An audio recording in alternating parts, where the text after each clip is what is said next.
di kalangan para pesulap bahwa sulap itu mungkin dibagi menjadi dua kategori, ya. Yang pertama kategori mentalis dan kedua ilusionis.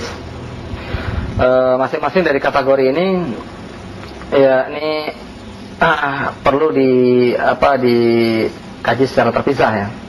Adapun ilusionis sebagaimana sudah dijelaskan, ini adalah upaya untuk menampakkan sesuatu tidak sebagaimana adanya, ya, sesuatu misalnya yang kelihatan menjadi tidak kelihatan, atau sesuatu yang kelihatan di atas meja menjadi terlihat di atas kursi dan lain sebagainya. Nah, cara yang seperti ini bisa saja menggunakan teknologi, bisa juga menggunakan kecepatan tangan, bisa menggunakan trik-trik tertentu, ya, yang tidak sama sekali melibatkan kekuatan gaib atau sihir. Dalam hal ini itu termasuk kategori sulap biasa. Tapi bisa juga menggunakan kekuatan-kekuatan gaib.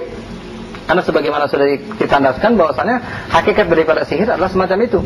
Sebagaimana disebutkan di dalam Al-Quran, ketika tukang sihir Fir'aun menyihir sesuatu, yukhayyalu ilaihi annaha tas'a. Ya, jadi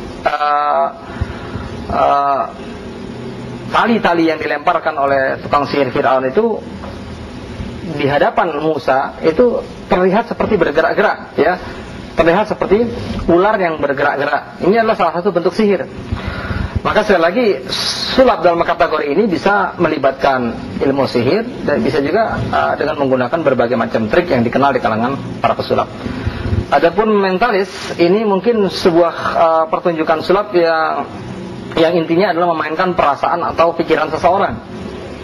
Bentuk sulap yang semacam ini nyaris bisa dipastikan bahwa itu merupakan salah satu bentuk kekuatan gaib, atau istilahnya menggunakan kekuatan setan untuk menekan perasaan. Sampai sekarang ini secara pribadi saya juga belum bisa memastikan apakah yang dimaksudkan dengan mentalis itu ketika bekerja dalam prosesnya itu hanya menekan perasaan seseorang, pikiran seseorang sehingga mengikuti sebagaimana diinginkan, ya, atau dalam arti upaya untuk membaca pikiran seseorang. Kalau dalam arti yang kedua, atau membaca pikiran seseorang, hal itu mungkin saja dilakukan oleh seseorang meskipun tidak akan pernah sempurna dalam batas-batas kekuatan manusia, seperti yang pernah dilakukan dahulu oleh Ibnu Sayyad terhadap Nabi SAW ketika Nabi mengatakan, coba tebak apa yang ada di dalam hati saya, ya, Ibnu Sayyad mengatakan duh. Ternyata yang ada di dalam hati Nabi adalah surat Ad-Dukhan. Jadi kalau yang dimaksudkan adalah yang kedua ini, seseorang bisa saja dengan bantuan setan itu ini berusaha memantau apa yang ada dalam hati seseorang, tapi tidak akan pernah bisa sempurna, karena sesuatu yang ada di dalam hati itu memiliki nuansa-nuansa gaib, ya, yang hanya diketahui secara pasti oleh Allah Subhanahu wa taala. Adapun kemungkinan yang lain adalah mungkin saja seorang mentalis itu adalah dalam prosesnya melakukan suatu pertunjukan sulap adalah menekan, ya, pemikiran seseorang, sehingga seorang itu dipaksa untuk mengikuti apa yang ada dalam pikiran si pesulap.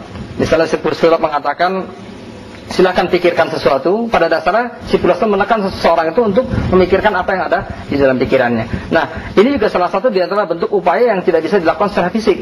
Maka dalam hal ini tentu melibatkan sihir atau kekuatan jin atau kekuatan setan untuk memaksa pikiran seseorang berpikir sebagaimana yang dipikirkan oleh si pesulap tadi. Maka jelas untuk kategori sulap yang kedua ini nyaris bisa dipastikan bahwa itu adalah merupakan sebuah pertunjukan sulap yang melibatkan sihir sebagai salah satu medianya. Wallahu a'lam.